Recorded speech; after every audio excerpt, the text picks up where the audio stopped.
na última pesquisa Datafolha divulgada na quinta-feira passada.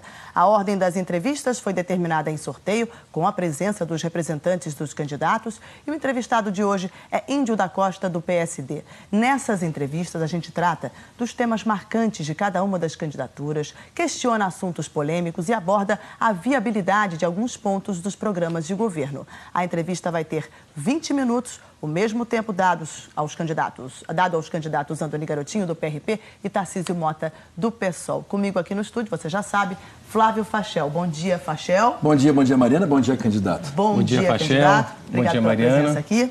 O seu tempo começa a contar a partir de agora. Eu começo perguntando o seguinte, candidato. O senhor disse que o MDB do Rio, você disse a seguinte frase: tomou de assalto o governo do Estado, a Prefeitura do Rio e quase toda a estrutura pública.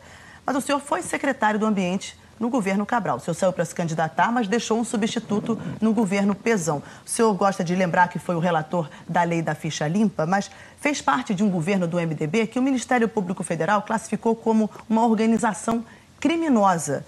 Então, por que agora o senhor critica as pessoas das quais o senhor foi aliado? É uma estratégia para ganhar votos, para dizer que nunca percebeu nada? Mariana, eu tenho orgulho de ter sido relator da ficha limpa, uma lei que está mudando o Brasil e que tornou todo esse pessoal inelegível. Em 2015, eu rompi com essa turma toda, deixei claro para eles que o modelo que eles estavam oferecendo de governo era um modelo que eu discordava. Disputei a Prefeitura do Rio de Janeiro, eles fizeram uma ofensiva enorme em cima de mim para eu não conseguir ser candidato. E eu fui candidato, lutei contra eles. Agora, em 2018, eles trabalharam muito, fui convidado para ser vice do MDB, na chapa do Eduardo Paes agora, pelo PSD, porque o MDB está todo no entorno do Eduardo Paes, e eu não aceitei porque eu discordo desse modelo. Se eu estivesse atrás de fazer parte de governo, eu estaria lá com eles. Mas o senhor se diz diferente, né? O senhor diz que combate a corrupção, mas em novembro do ano passado, o único deputado do seu partido, na Alerj, na época, votou para soltar os deputados presos pela Lava Jato. Edson Albertassi, Jorge Pisciani e Paulo Melo. E tem mais. O seu vice, Zaqueu Teixeira, o vice na sua chapa atual, ele também votou para soltar. Então, eu pergunto, o senhor diz que o MDB tomou de assalto o estado do Rio de Janeiro, mas o seu grupo político todo defende que acusados de corrupção sejam soltos? Bom, primeiro, não é meu grupo político todo. Segundo, o Zaqueu é um sujeito... o seu vice na sua chapa, pelo menos. Se eu tivesse na Alerj, eu teria votado para a manutenção de todos eles na cadeia. E se eu fosse juiz, eu triplicava a pena no limite da lei. Eu ia cumprir a lei, mas deixar todos eles presos por 700 anos, que acho um absurdo que fizeram aqui no estado do Rio de Janeiro. O meu vice é da Baixada, é de Queimados, é um sujeito honrado, honesto. Mas o senhor é presidente do partido. Como é que o único deputado do seu partido vota para soltar os deputados? Ele saiu do partido. Esse deputado saiu do partido. Mas na época ele era do partido. E saiu. Tá, mas ele não está no meu partido. De qualquer maneira, o voto é livre. Não sou eu que vou decidir o voto dos outros na Assembleia. Eu tenho que responder por mim. Se eu estivesse lá, eu teria votado a favor, como votei a favor da cassação de Eduardo Cunha, como votei a favor do impeachment da Dilma. Eu defendo que a linha do governo tem que ser ética. Candidato, eu insisto, as pessoas envolvidas, quer dizer, o senhor se alia a pessoas envolvidas em fraudes. Por exemplo, o seu candidato ao Senado, o deputado Harold de Oliveira, ele foi condenado pela Justiça a devolver 22 milhões de reais aos cofres públicos. A Justiça, a Vara de Fazenda Pública, a segunda vara, concluiu que houve um superfaturamento nos contratos de transportes dos Jogos Pan-Americanos de 2007. Então, recapitulando, o seu vice quer soltar os deputados presos pela Lava Jato, os deputados do MDB. O seu candidato ao Senado foi condenado por superfaturamento. São essas pessoas que vão governar com o senhor, caso o senhor seja eleito? Olha, quer dizer o seguinte, o deputado Harold de Oliveira tem 36 anos de mandato e essa condenação dele é uma condenação de um processo que ele sequer assinou. Agora, volto a te dizer, eu vou votar no Harold e tenho muito respeito por ele. Agora, cada um tem que responder pelos seus atos, né? Já falei, se eu estivesse na Alerj, eu teria votado a favor da prisão, da manutenção de todos eles, diferente do que votaram. Bom, aí a gente pode falar, então, da sua própria coerência, né? O senhor foi candidato a prefeito do Rio de Janeiro em 2016. O senhor esteve aqui, a gente estava até falando agora há pouco, né? Você esteve sentado nessa cadeira, você foi entrevistado pela Mariana também, né? Você participou da entrevista do RJ, e aí o senhor terminou aquela entrevista, na época, dizendo que queria ir ao segundo turno porque só o senhor poderia vencer Marcelo Crivella. O senhor concluiu assim, as palavras são suas: o Rio não merece ser governado pela Igreja Universal, foi o que o senhor disse. Isso. Aí passam 19 dias, E 19 dias depois o senhor anuncia apoio ao Marcelo Crivella. Como é que o eleitor vai confiar ou escolher um candidato que muda de opinião a toda hora? Desculpa, eu não mudei de opinião. Eu fiz uma carta compromisso com o prefeito Crivella, dizendo claramente o que eu não aceitaria no governo, como seria o meu governo. Ele assinou aquela carta. Fui para a secretaria, trabalhei na prefeitura e entreguei muita coisa, retomei as obras, a Mariana acompanhou aqui, o Rio de Janeiro todo acompanhou pelo RJTV. Retomei uma série de obras que o prefeito Eduardo Paes deixou paradas, eram obras em áreas pobres, com esgoto entrando na casa das pessoas. Tem uma nova legislação na Câmara que ajuda a desfavelizar a cidade, e essa carta porque a legislação é muito elitista e vai deixar de ser. Sim, essa carta compromisso que o senhor disse que firmou, né, ela tinha ali algumas condições. Né? O senhor estabeleceu condições para dar esse apoio e o senhor definiu essas condições. Na carta estava escrito o seguinte, que os cargos de livre ocupação da prefeitura deveriam ser ocupados, aí é o que está escrito lá, ocupados por critério técnico e experiência administrativa. Isso. E também sem aparelhamento por partido ou religião. Isso está escrito lá. Isso. E aí a gente, então, cita dois acontecimentos durante a gestão do prefeito Marcelo Crivella, porque a primeira é conhecida, ele tentou nomear o filho, o Marcelo Oddi Crivella, para a Casa Civil, não aconteceu porque a Justiça impediu. E também o pastor Rubens Teixeira, que ocupou as secretarias de Conservação e Transporte e também a presidência da Conlurb. E o senhor estava lá. Sim. Por que esses fatos não fizeram o senhor sair da prefeitura? A sua carta compromisso não valeu nesses casos? Olha só, do momento em que a carta compromisso foi rompida, que foi no momento daquela reunião com a Márcia, eu abri mão. Eu saí. O que aconteceu? O Rubens Teixeira não é da igreja dele. Não houve um aparelhamento da igreja dele dentro do Estado, da prefeitura. E quero dizer mais, na minha área, eu sequer recebi algum pedido dele em nenhum momento para fazer nada em relação à igreja A, ou à igreja B, ou a nenhum setor. Eu tive total liberdade para trabalhar. Mas essa saída do senhor foi para se candidatar. Quer dizer, a pergunta continua. Não valia isso daqui? Só um minutinho. Eu podia ter saído em abril, eu saí em janeiro. Quando eu tomei a decisão que eu seria candidato, eu saí do governo. E esses acontecimentos aqui... Isso não é aparelhamento da máquina. Aparelhamento da máquina é o que o PMDB faz. É entregar para os deputados nomearem, para roubarem recursos da máquina para fazer campanha eleitoral. Essa turma toda que está em volta do Eduardo Paes. Isso é uma quadrilha. Isso é que é aparelhar a máquina. As nomeações todas foram barradas na Justiça, né? Quais nomeações? Do pastor e do filho do Crivella. A Justiça barrou. Muito bem. Aí é a decisão da Justiça. Isso não quer dizer que seja aparelhamento. A gente vendo também na questão de coerência, a gente vê que o senhor participou de 3 governos. Prefeito César Maia, uma linha de pensamento, uma linha de administração. Outra, prefeito Eduardo Paes, outra linha de administração, outra linha de pensamento. E, por fim, Marcelo Crivella, uma terceira maneira de governar e de administrar. Tudo muito diferente, né? E que o senhor critica.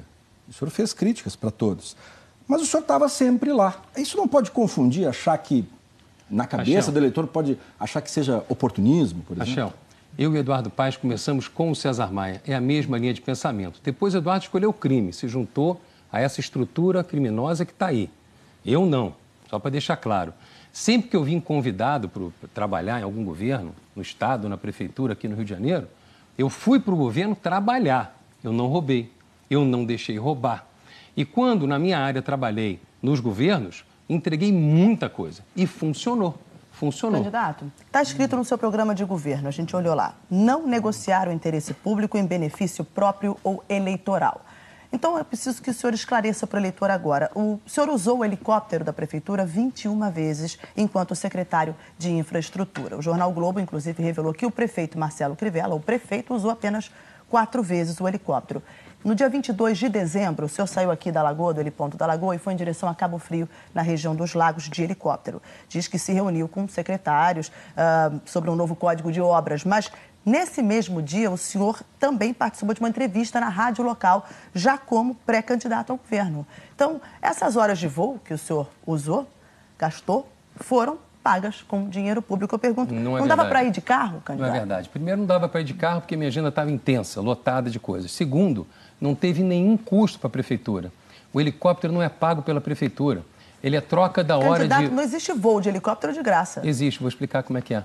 A cada 24 pousos na Lagoa, o proprietário do helicóptero destina essa hora para a prefeitura, entendeu? Então, em primeiro lugar, não teve custo para a prefeitura. E segundo, Mariana, eu estava trabalhando no interesse público, porque se a legislação que eu apresentei aqui no Rio, que está na Câmara de Vereadores, ela for copiada pelas prefeituras do estado do Rio de Janeiro, a gente vai ter um processo de desfavelização. As pessoas moram mal, Mariana. Elas moram mal. Quanto mais pobre, maior a dificuldade de morar bem, porque a lei é elitista. Tá, então, candidato, eu estou transformando a lei e dando à pessoa que não tem recurso a oportunidade de morar com dignidade. Ainda em relação ao uso do helicóptero, em 27 de novembro do ano passado, o senhor foi e voltou de São Gonçalo à noite de helicóptero, alegando ali uma agenda institucional. Mas nesse mesmo dia, o senhor postou fotos nas redes sociais mostrando que participou de uma palestra numa universidade em São Gonçalo. Então, mais uma vez, um exemplo, o senhor usou um bem público para compromissos pessoais? Precisa de helicóptero, por exemplo, para atravessar a ponte para ir até São Gonçalo? Não é verdade, Mariana. Não é para uso pessoal.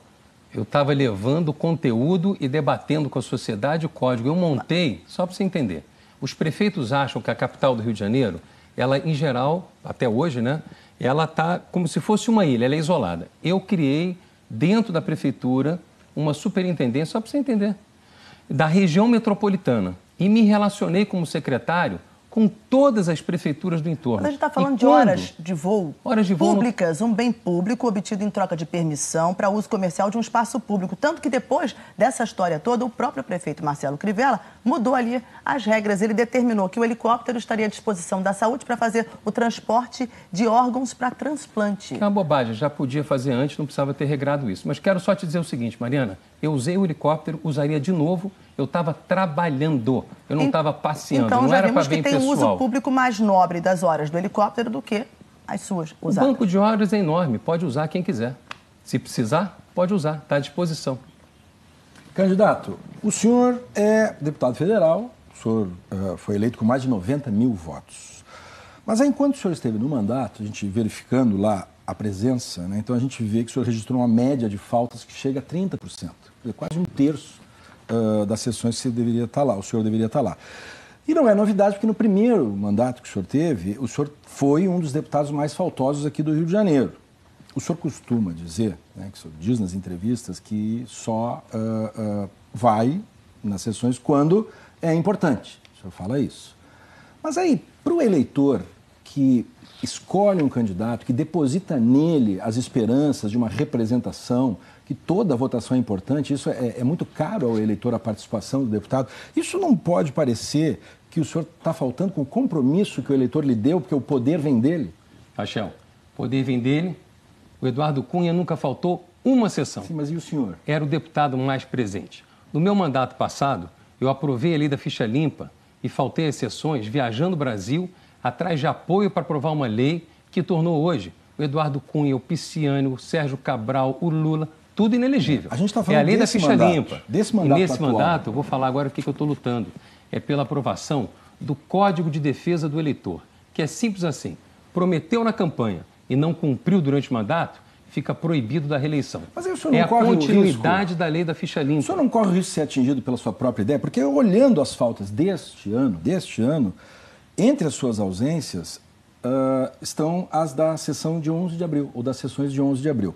11 de abril, o senhor disse que só comparece quando é importante, né? Quando precisa estar lá. Não, só para deixar claro, desculpa, quando eu não compareço, eu sou descontado, tá? Sim, mas como enfim, qualquer trabalhador... Mas veja só o que aconteceu no dia 11 de abril, candidato. A Câmara aprovou um projeto de lei do Sistema Único da Segurança Pública, um tema caríssimo para o eleitor carioca. Candidato, uma votação de uma lei para integrar todas as forças de segurança pública do país. Sim. Logo na área que o senhor elegeu como importante. O senhor não estava lá, candidato. Não estava lá, e se tivesse, ia votar contra, porque a lei mal escrita. O senhor não pôde votar contra. Mas eu não votando, dá contra igual, só para você saber. Então, tem que votar a favor. No caso específico, esse aí não. Se eu votasse a favor, eu tinha que estar lá. Para votar contra, não precisa. Candidato, o senhor percebe que o seu mandato ele é a representação de muita gente que depositou confiança no senhor. Sim. Quer dizer, o senhor está dizendo que o senhor votaria contra. Quer dizer, todas essas pessoas não tiveram a chance de ver o seu candidato votar contra. Isso para o senhor não é importante? Não. Para mim, o que é importante é que eu trabalhe de maneira ética, transparente, honesta, que não roube, que não deixe roubar e que entregue o que eu prometi. Eu estou brigando muito na CCJ para aprovar o Código de Defesa do Eleitor. Candidato, vamos falar de segurança? Vamos. No dia seguinte ao Minha decreto... prioridade absoluta, segurança pública. Sabemos, o mote da sua campanha, justamente. No dia seguinte ao decreto da intervenção federal na segurança do Rio de Janeiro, o senhor divulgou um vídeo em que diz que se tratava de mais uma jogada de marketing na segurança pública. Isso. 2 dias depois, apenas 2 dias depois, o senhor mudou de ideia. O senhor disse que ia votar a favor, inclusive que o senhor ia torcer para que a intervenção desse certo. O senhor não tem convicção no que o senhor afirma ou vota ali em algo que não acredita? Como é que funciona? Olha, Mariana, agradeço a pergunta, mas você podia ter visto a minha votação. No dia da votação, eu votei favorável dizendo que era contra e fui muito claro. Disse o seguinte: não tenho o direito de tirar a esperança do meu eleitor e do meu Estado votando contra a possibilidade de dar certa intervenção. Mas, por ser um estudioso de segurança pública, eu entendo que é com as polícias que a gente vai resolver o problema. Então foi uma votação marqueteira, digamos? Não, foi uma intervenção marqueteira. Eu não fiz marketing nenhum. Eu fui honesto, transparente, como eu sempre sou com o meu eleitor. Eu deixei claro o seguinte: essa intervenção era um período que podia ter uma terceira denúncia contra o Michel Temer e ele inventou uma parafernália, uma confusão para desviar a atenção da mídia. E conseguiu, porque a partir daquele dia, a mídia inteira no Brasil só cobria a intervenção. Como é que vai ficar a intervenção no seu governo, então? Não existe intervenção em nenhum governo, porque ela acaba dia 31 de dezembro. E o que acontece... Mas o senhor pretende pleitear que ela volte? Gente, como é que vai ser? Mariana, no meu governo vai ter governador, vai ter investigação, a polícia vai ser limpa, eu vou limpar a polícia com uma corregedoria forte, preparada, qualificada. Eu tenho autoridade moral para fazer. Não adianta o governador ter um projeto bom e não ter autoridade moral. Eu tenho autoridade moral. A polícia me respeita. O plano que está feito foi feito escutando todas as polícias. A polícia penitenciária, porque tem muito crime dentro da cadeia. A polícia civil, que tem que voltar a investigar, parou de investigar. A polícia militar. Eu ouvi todo mundo. Eu vi, há 3 dias atrás, o governador assinando um documento colocando de volta, dentro da corporação, por determinação judicial, 2 policiais envolvidos com a milícia. Eu não vou colocar. Se tiver que ser preso, serei preso. Não vou colocar de volta na corporação bandido. No meu governo, a polícia vai ser limpa e vai ter todos os instrumentos para trabalhar e eu vou cobrar resultados. Secretário, além da violência, um outro tema que também está chamando muito a atenção do eleitor é a situação financeira do Estado, né? Então, a falta de dinheiro no Rio de Janeiro está aí, o Estado está quebrado. Aí, quando a gente olha o seu programa de governo, a gente enxerga lá o verbo investir 11 vezes. Então, no seu plano de governo tem uma previsão de investimento muito grande no Estado. A impressão que dá, lendo o programa de governo, é que tem dinheiro para tudo. Só que o Estado está falido. Claro que a gente leu, está escrito 11 vezes a palavra investimento. Só que, olha só, no mesmo programa de governo, o senhor está dizendo o seguinte, que vai rever as regras do regime de recuperação fiscal. Sim. O Ministério da Fazenda já avisou. Olha, se o Rio não respeitar o acordo que está em vigor agora e que demorou muito tempo para ser costurado, vai cair uma dívida no colo do Estado, no seu como governador, de 37 bilhões de reais só no ano que vem. Diante desse cenário, o eleitor pode pensar, qual promessa o senhor não vai cumprir? Vai ser a do investimento ou vai ser a da revisão do acordo? Fachel, meu programa fala que eu vou investir nas polícias e eu vou investir nas polícias. Vou dar para ela todas as condições de trabalho. E o dinheiro da onde? Dinheiro que é arrecadado pelo Estado, que hoje estão roubando, porque uma quadrilha tomou conta desse Estado, uma quadrilha que tem candidato, que é o Eduardo Paes, está todo mundo no entorno dele. Eu estou fora desse jogo. Quero dizer o seguinte, vou colocar dinheiro na segurança, vou restabelecer a ordem aqui no Estado, eu tenho capacidade de fazer isso. Sim, o senhor fala também investimento em várias outras áreas. A pergunta que o eleitor é, de onde vai ser o dinheiro se hoje está quebrado? Rachel, vou te mandar o plano que eu entreguei para o TRE. Lá está claro. Eu falo que eu vou investir na segurança, com segurança pública, tem os serviços... reciclagem, tem coleta de lixo, está escrito. Só um minutinho. Mas isso é autofinanciável. O que eu quero dizer é o seguinte... Autofinanciável? Claro. Dá dinheiro de volta, reciclagem, coleta de lixo, dependendo de como você faz. Bom, então não é um investimento que o senhor vai fazer a mais, não. Né? Porque você traz recurso privado. A grande questão, na verdade, que está em jogo aqui é da onde vai vir esse recurso? De onde virá esse recurso? Com a segurança pública, eu vou aumentar o investimento no Estado, como aconteceu na época das UPPs. Se lembra que teve um boom de investimento? Então, quando tiver percepção de segurança, os empresários voltam a investir. Voltando a investir, vai ter emprego e trabalho. Vamos falar um pouquinho mais do seu programa de governo. O senhor diz que, se eleito, vai reduzir pela metade os cargos em comissão. Sim. E que isso vai gerar uma economia de 250 milhões de reais, tá, no seu plano. por ano essa economia. Ao mesmo tempo, no seu programa de governo, o senhor promete criar novas estruturas administrativas, as chamadas governadorias regionais. Isso não é uma contradição, candidato? De certa forma? Porque não tem nenhum o senhor diz que vai reduzir Não. estrutura, mas vai criar novos cargos, novos órgãos? Mariana, eu sou experiente nessa área, eu fui administrador regional aqui da cidade, que hoje se chama de subprefeito. O Carlos Lacerda montou isso, funcionou super bem. Eu vou reduzir os cargos, como eu não vou precisar atender aos partidos políticos em alianças nenhuma, as minhas nomeações serão técnicas, as pessoas vão trabalhar. E esses cargos todos aí não serão criados, eles já existem no Estado. Eu consigo diminuir pela metade a estrutura, entregar mais serviço, mais segurança, mais saúde, mais educação e ainda ter a representação do governador no Estado. Porque o Estado não é a capital não, Mariana. Você tem a Baixada Fluminense, São Gonçalo, o interior, o Sul Fluminense, Candidato, o Norte Fluminense, o Noroeste. 20 minutos. Tem que ter atenção. Seu tempo acabou. Agradeço muito a sua participação aqui com a gente no RJ1. Olha, hoje às 8 da noite eu vou estar ao vivo no meu Facebook, que é facebook.com/Índio da Costa. Obrigada, candidato. Espero você lá. Obrigado pela sua participação. E obrigado pela entrevista. Obrigada.